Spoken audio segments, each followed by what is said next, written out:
అందరికీ నమస్కారం. కాంగ్రెస్ సర్కార్ ఏర్పడి రేపు 7వ తారీఖుకి 18 నెలలు కావస్తున్నది. సంవత్సరంన్నర.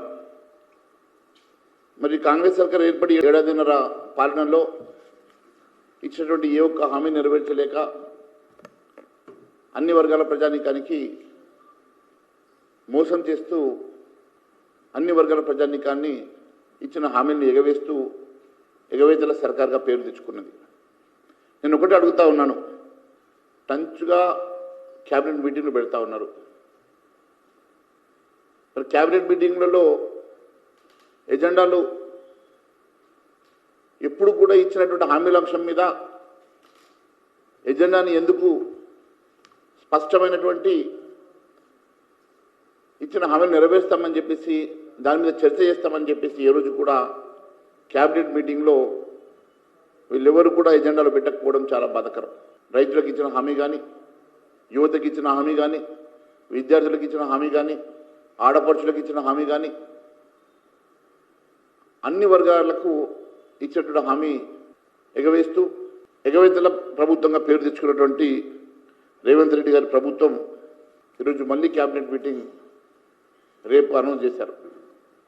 మరి క్యాబినెట్ మీటింగ్లో ఖచ్చితంగా మేనిఫెస్టోకి అనుగుణంగా ఇచ్చిన హామీలన్నింటినీ కూడా రేపు ఎజెండాలో పెట్టి దాని మీద చర్చించి దానికి కావాల్సినటువంటి నిధులు ఏ రకంగా సమకూరుస్తారో ప్రజానీకానికి తెలియజేయాల్సిన అవసరం ఉన్నదని చెప్పి తెలియజేస్తా ఉన్నాను. ఆ రోజు మీరు నిరుద్యోగులకు మాటిచ్చినట్టుగా 2 లక్షల ఉద్యోగుల భర్తీ కానీ, వారికి ఇస్తామన్నటువంటి 4,000 రూపాయల నిరుద్యోగ భృతి కానీ, అంతేకాకుండా ఆడబిడ్డల వివాహానికి మీరు ఇస్తామని చెప్పినటువంటి తులం బంగారం కానీ, విద్యార్థులకు మీరు ఇస్తామన్నటువంటి స్కూటీ కానీ, అన్నదాతలకు మీరు చేస్తామన్న పూర్తి రుణమాఫీ కానీ, వారికి ఇస్తామన్నటువంటి రైతు భరోసా కానీ, రైతు కూలీలకు ఇస్తానన్నటువంటి ఆత్మీయ భరోసా కానీ, మరి పంటలు క్వింటాల్కి 500 రూపాయల బోనస్ అంశంలో అన్ని రకాల వరిలకు ఇస్తామన్నటువంటి బోనస్ కానివ్వండి, అంబేద్కర్ అభయహస్తం కానివ్వండి, ఆటో డ్రైవర్లకు ఇస్తామన్నటువంటి 12,000 రూపాయలు కానివ్వండి, చేయూత స్కీమ్ కింద పెన్షన్లకు పెంపు కానివ్వండి, విద్యార్థులకు 5 లక్షల విద్యా భరోసా కార్డు కానివ్వండి, ప్రభుత్వ ఉద్యోగులకు పెండింగ్లో ఉన్నటువంటి డిఏల చెల్లింపు కానివ్వండి, మరి ఆర్టీసీ సిబ్బందికి ప్రభుత్వంలో విలీనం చేసుకున్నటువంటి అంశం కానివ్వండి, మీరు ఎన్ని హామీలు అయితే ఇచ్చారో అన్ని హామీలు రేపు క్యాబినెట్లో చర్చకు పెట్టి క్యాబినెట్లో చర్చించాలని ఎజెండాగా పెట్టుకోవాల్సిందిగా గౌరవ ముఖ్యమంత్రి గారు నేను కోరుతా ఉన్నాను. ఏడాదిన్నర కాలంలో రైతులను నిలువునా దగా చేసినటువంటి ప్రభుత్వం రేవంత్ ప్రభుత్వం. 6 గ్యారంటీల్లో రెండవదిగా రైతు భరోసా పథకం. మరి రైతు భరోసా పథకం కింద రైతులకు, కౌలు రైతులకు ఏడాదికి 15,000 రూపాయలు ప్రతి ఏడాది ఇస్తామని చెప్పినటువంటి రేవంత్ సర్కారు దాన్ని 12,000కి కుదించి అది కూడా ఒక సీజన్, ఒక రబీ సీజన్ ఎగ్గొట్టారు. ఖరీఫ్ సీజన్లో కేవలం 4 ఎకరాలకి పంటకు డబ్బులేసి మళ్ళీ రబీ సీజన్ వచ్చినా ఇప్పటి వరకు దాని ఆలోచన చేసే దిశగా కూడా ప్రభుత్వం ఆలోచన చేస్తలేదు. మరి రేపు మీ క్యాబినెట్ మీటింగ్లో ప్రతి రైతుకు మీరు అధికారులు వచ్చిన ఏడాదిన్నరలో ప్రతి ఎకరాకు మీరు ఎంతైతే బాకీ ఉన్నారో ఆ బాకీ అంతా కూడా ఖచ్చితంగా రేపు మీ క్యాబినెట్ మీటింగ్లో నిర్ణయం తీసుకొని వెంటనే జమ చేయాల్సిందిగా భారతీయ జనతా పార్టీ తరఫున డిమాండ్ చేస్తూ ఉన్నాం.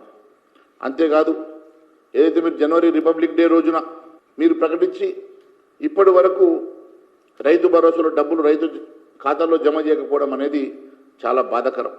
ఇది కేవలం రైతులను మోసం చేయడం, ఇచ్చిన హామీలను ఎగబెట్టే ప్రభుత్వంగా మారిన సంగతిని తెలియజేస్తా ఉన్నాను.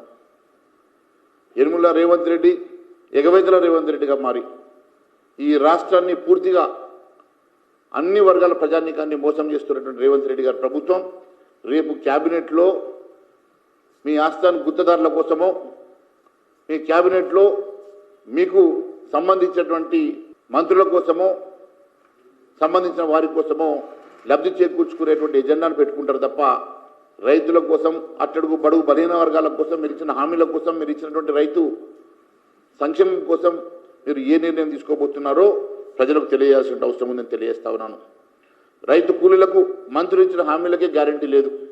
మరి వారి ఆత్మీయ భరోసాను దక్కకుండా చేస్తున్నది ఎవరో బయట పెట్టాల్సిందిగా కోరుతా ఉన్నాం. ఎందుకంటే రైతు కూలీల ఆర్థిక సాయం కోసం 900 కోట్ల రూపాయలు బడ్జెట్లో కేటాయించినట్టుగా ప్రకటించి ఇప్పటి వరకు ఒక రూపాయి కూడా దానికోసం ఖర్చు చేయకపోవడం వెనుక కారణం ఏమున్నదో తెలియజేయాల్సిన అవసరం ఉన్నదని తెలియజేస్తా ఉన్నాను. 15 లక్షల మందికి సాయం అందిస్తామని గత ఏడాది డిసెంబర్లో మంత్రులు బట్టి విక్రమార్క గారు, పొంగురెడ్డి శ్రీనివాసరెడ్డి గారు ప్రకటించారు కదా. మరి ఏటా 12,000 రూపాయలు 2 దఫాలుగా 6,000 రూపాయలు ప్రతి రైతు కూలీ అకౌంట్లో వేస్తామని చెప్పి ఇప్పటి వరకు ఒక్క రూపాయి కూడా అకౌంట్లో మీరు వేయకపోవడం వెనుక కారణం ఏమున్నది? మరి రైతు కూలీలను ఈ రకంగా మోసం చేయడం వెనుక మరి ఎవరున్నారో మరి బయట పెట్టాలని మేము కోరుతా ఉన్నాం. ఇప్పటి వరకు రైతు బీమా అంశంలో కూడా ఫిబ్రవరి నుంచి ఇప్పటి వరకు ఎల్ఐసికి డబ్బులు కట్టక ఫిబ్రవరి నుంచి చనిపోయినటువంటి రైతులకు మరి బీమా వస్తుందా, ప్రభుత్వం ఇస్తుందా, మరి ఎల్ఐసికి మీరు కట్టాల్సిన డబ్బు ఎందుకు కట్టలేదు? మరి రైతు బీమా అంశం లోపల మరి రైతన్నలు బాధపడుతున్నారు, ఆందోళన చెందుతున్నారు అనే సంగతి తెలియజేస్తా ఉన్నాను. ఫసల్ బీమా విషయంలో ఇప్పటి వరకు మరి క్లారిటీ లేదు.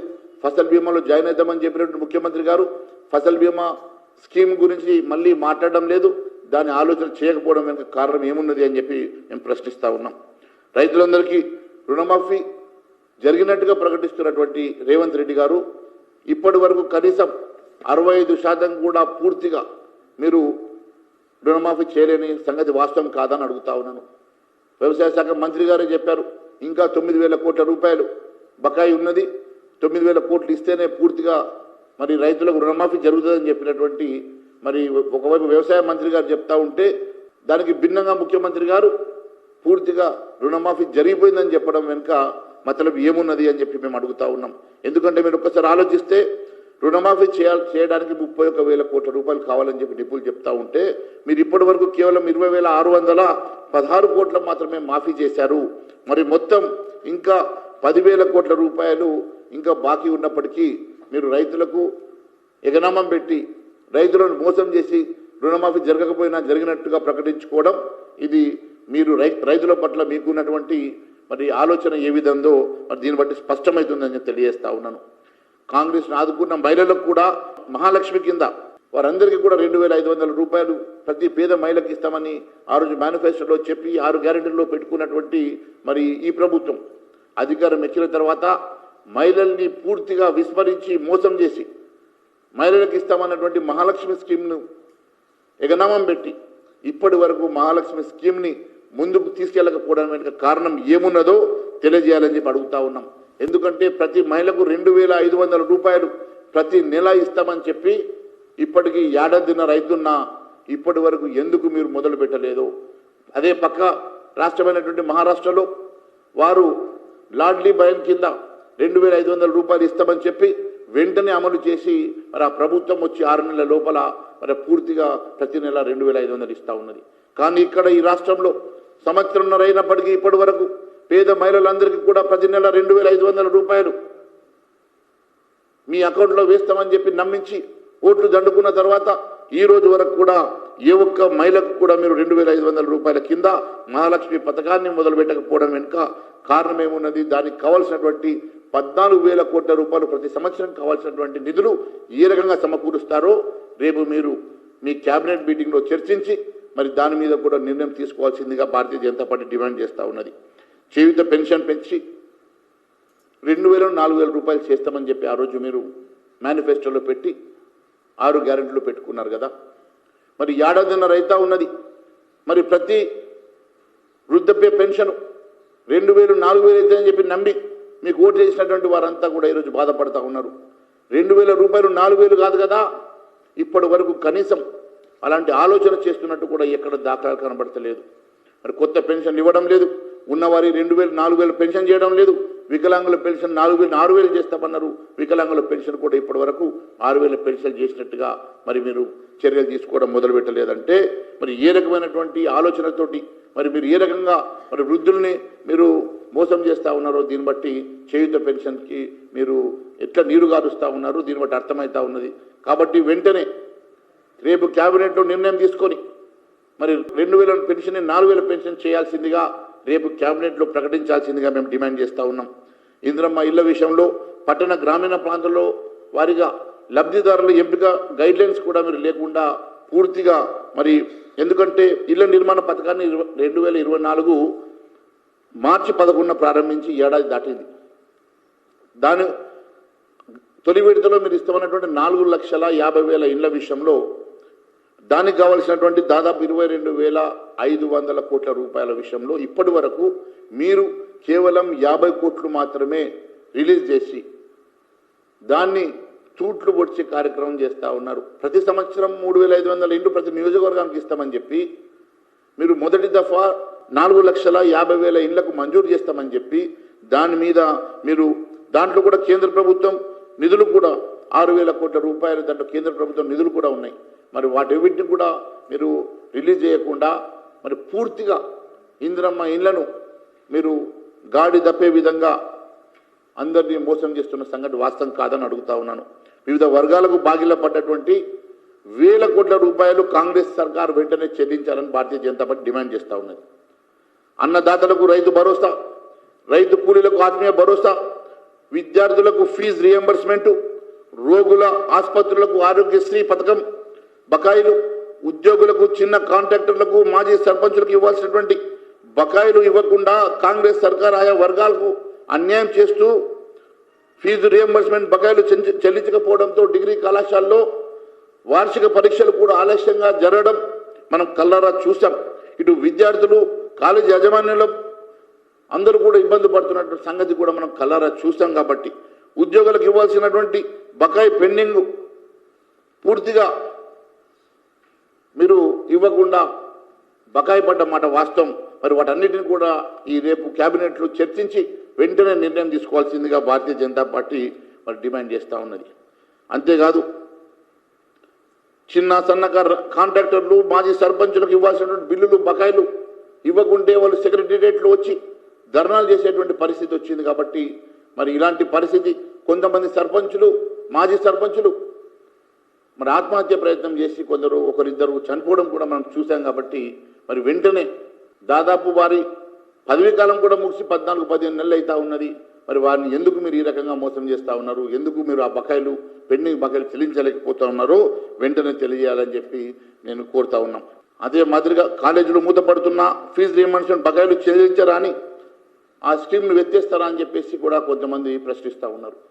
మరి ఫీజు రియంబర్స్మెంట్ అంశంలో 1,000 కోట్ల రూపాయలు మీరు యజమాన్యాలకు బాకీ ఉండి మరి వాళ్ళు విద్యార్థులను ఇబ్బంది పెడతా ఉంటే, పరీక్షలు రాయనీయకుండా ఇబ్బంది పెడతా ఉంటే చాలామంది విద్యార్థులు మరి వాళ్ళ తల్లిదండ్రులు ఆస్తులు అమ్ముకొని బంగారు తాకట్టు పెట్టి ఫీజులు కట్టుకునేటువంటి పరిస్థితి చూస్తూ ఉన్నాం. మీ ఫీజు రియంబర్స్మెంట్ వచ్చిన తర్వాత మీ డబ్బులు మీరు తీసుకెళ్ళండి, ముందైతే మీరు మాకు ఫీజులు కట్టమని చెప్పి యాజమాన్యాలు విద్యార్థులను ఇబ్బంది పెడుతూ ఉంటే మరి ఈ ప్రభుత్వానికి చీమ కొట్టినట్టు కూడా లేదు.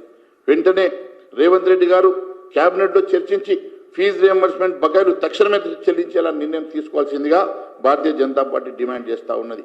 మాజీ సర్పంచులు చిన్న కాంట్రాక్టులు ఏడాది దాటిన పెండింగ్లో ఉన్నటువంటి బిల్లుల కోసం 20% కమిషన్లు అడుగుతున్నట్టుగా మరి వార్తలు బయటకు వస్తూ ఉన్నాయి. బీటాక్స్ గతంలో 7% ఉండే, అది 10% అయింది. ఈరోజు బీటాక్స్ 20% వరకు పెరిగింది. మరి బీటాక్స్ లేనిది ఎక్కడ కూడా ఏ ఒక కాంట్రాక్టర్ కూడా పేమెంట్ వస్తలేవు, బీటాక్స్ కట్టి కూడా పేమెంట్లు వస్తలేవని కొంతమంది కాంట్రాక్టర్ మా దగ్గర వచ్చి వాపోతున్నారు. మరి బీటాక్స్లు ఈ రకంగా చిన్న సన్న కాంట్రాక్టర్ దగ్గర నుంచి పెద్ద కాంట్రాక్టర్ వరకు మీరు ఒకవైపు చూస్తూ ఉంటే ముఖ్యమంత్రి గారు చెప్తా ఉన్నారు ఆయనను ఘోషణ కూడా రూపాయి లేదని. ఏ ముఖ్యమంత్రి అయితే గతంలో ఒక సంవత్సరం కడుపు కట్టుకుంటే 40,000 కోట్ల రూపాయలు నేను ఒక ఎడమ చేతితో చెల్లిస్తా అని చెప్పిన ముఖ్యమంత్రి ఈరోజు ఎందుకోసం అని చెప్పేసి కడుపు కట్టుకుంటలేడు, ఎందుకోసం అని చెప్పేసి ఆ 40,000 కోట్ల రూపాయలు మరి చెల్లించడం లేదో తెలియజేయాలని చెప్పి మేము కోరుతా ఉన్నాం. ఒకవైపు ఆయనను ఘోషణ రూపాయలు లేదని చెప్పేటువంటి ముఖ్యమంత్రి గారు మరోవైపు 1,000 కోట్ల రూపాయలు కొడంగల్ అభివృద్ధి కోసం, 1,000 కోట్ల రూపాయలు టెండర్ల కోసం, బడా కాంట్రాక్టర్ల పేమెంట్ల కోసం దాదాపు 14 నుంచి 15,000 కోట్ల రూపాయలు కేవలం బడా కాంట్రాక్టర్లకు మీరు బిల్లులు చెల్లించడానికి ఉన్నటువంటి డబ్బులు ఈరోజు చిన్న సన్నకారు కాంట్రాక్టర్ల కోసం, మాజీ సర్పంచుల కోసం, అదే మాదిరిగా ఉద్యోగ పెండింగ్ బిల్లుల కోసం, ఫీ రీఎంబర్స్మెంట్ కోసం, ఆరోగ్యశ్రీ కోసం ఎందుకు డబ్బులు లేవని చెప్పి చెప్తా ఉన్నారో మీరు ప్రజానీకానికి చెప్పాలని చెప్పి డిమాండ్ చేస్తూ ఉన్నాం. వెంటనే దీని మీద మీ క్యాబినెట్లో చర్చించి నిర్ణయం తీసుకొని వెంటనే దాని మీద స్పందించాలని చెప్పేసి మేము డిమాండ్ చేస్తూ ఉన్నాం. అంతేకాదు ప్రభుత్వ ఉద్యోగుల సమస్యలన్నీ కూడా వెంటనే పరిష్కారం కోసం ఏదైతే మీరు CCLA కమిషనర్ నవీన్ మిట్టల్ గారి నేతృత్వంలో రాష్ట్ర ప్రభుత్వం ఏర్పాటు చేసిన అధికారుల కమిటీ తన నివేదికను మంత్రివర్గ ఉపసంఘ చైర్మన్ అయినటువంటి డిప్యూటీ సీఎం బట్టి విక్రమార్క గారికి అందజేసింది కదా.